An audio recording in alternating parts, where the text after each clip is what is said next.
எல்லோருக்கும் வணக்கம். ஜாதகத்தில் இன்றைக்கி புதன் பற்றி சொல்ல போகிறேன். புதன் வந்து என்ன செய்வார் அப்படின்னா, ஜாதகத்தில் நம்ம லக்னத்துக்கு திரிகோணஸ்தானமாகிய 1, 5, 9, கேந்திரஸ்தானமாகிய 1, 4, 7, 10, உபஜயஸ்தானமாகிய 3, 6, 10, 11 இந்த ஸ்தானத்தில் புதன் இருந்தார்னா மிக உன்னதமான சிறப்பான பலன்களை அந்த ஜாதகருக்கு செய்வார்.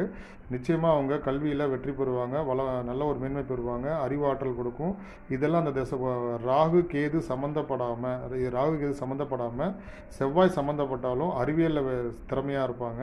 மற்றபடி ராகு கேது மெயினாக சம்மந்தப்படக்கூடாது. சந்திரனோட சம்மந்தப்படும் போது ரொம்ப யோசித்து அவங்க எந்த ஒரு விஷயத்தையும் வெற்றி கொள்ள மாட்டாங்க. யோசித்து ரொம்ப டிலே ஆகும். அதனால் புதனை பொறுத்த வரைக்கும் ஜாதகத்தில் சந்திரன் கேதுவோடு இணையாமல் இருந்தால் ரொம்ப நல்லது. மற்றபடி ஜாதகத்தில் புதன் வந்து மிக சிறப்பான யோகம்.